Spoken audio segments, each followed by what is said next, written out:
Good evening, and thank you for listening to the Terrifying Talon Tales 6. My name is Ben Clark, and today we'll be reading The Gilded Hunger.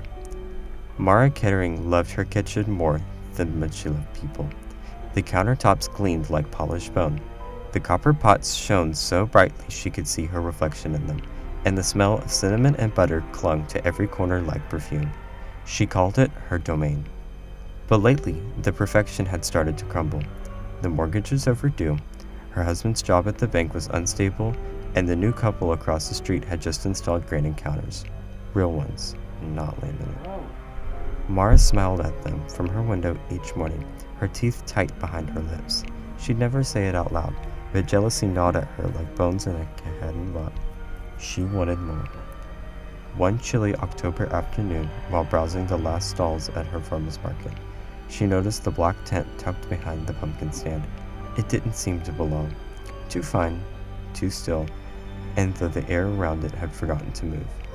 Curiosity won. Inside sat an old woman draped in lace, her hair thin and silver as spider's silk. Her eyes glittered sharp and wet, and before her on the table rested a single item, a long silver spoon.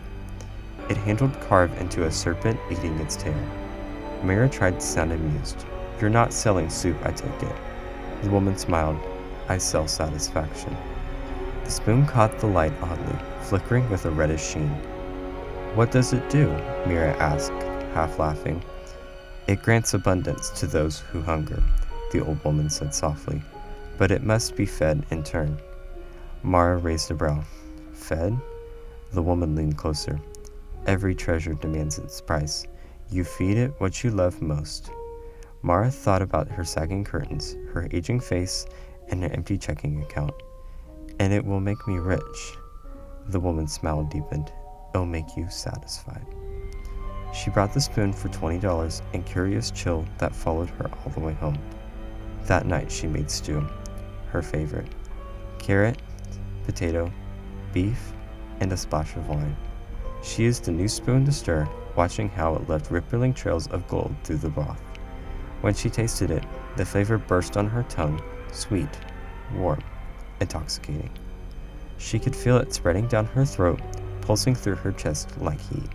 Her husband, Owen, took one bite and gasped. "Mara, this is incredible." By morning, the cracked linoleum of the kitchen had turned smooth and gleaming, like marble. The spoon became her obsession. She cooked constantly. Soups, sauces, pies, even coffee, always stirring with the serpent-handled utensil. With each meals, something else changed. The curtains shimmed like light. The cheap wine on glasses grew heavy and crystal clear. Owen grew uneasy. "Mara," he said one night, pushing his bowl away. "Something's wrong. The food tastes strange." She glared. "You're just tired. Eat."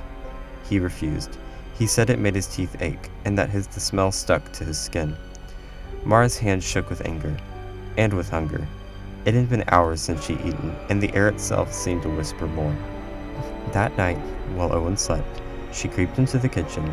She stirred the spoon in a pot of boiling broth, humming under her breath. Her reflection in the window smiled back at her. The reflection's eyes were gold. She tasted the soup and sighed, trembling. It wasn't enough. It was missing something. When the neighbors asked about Owen the next week, Mara said he'd gone to visit his sister in Chicago. She smiled as she spoke, her teeth faintly yellow, her skin flushed and smooth, but the house sparkled. But at night, the air inside the kitchen grew heavy and wet. The stew pot stayed on the stove, bubbling through no fire beneath. The smell of roasting meat never faded. Mara ate constantly, lips gleamed red, her hands gold dusted. By November, the house pulsed. Literally, the walls shimmering faintly, slick with something condensation, and every surface seemed to breathe. Mara Berry noticed. She had grown luminous, her skin smooth and metallic, her veins glittering beneath the surface. But she was heavy now. Her steps echoed like coins and dropped the marbles. When she cut herself slicing bread, no blood came out, only a thick, glimmering gold that smelled like honey. She didn't care.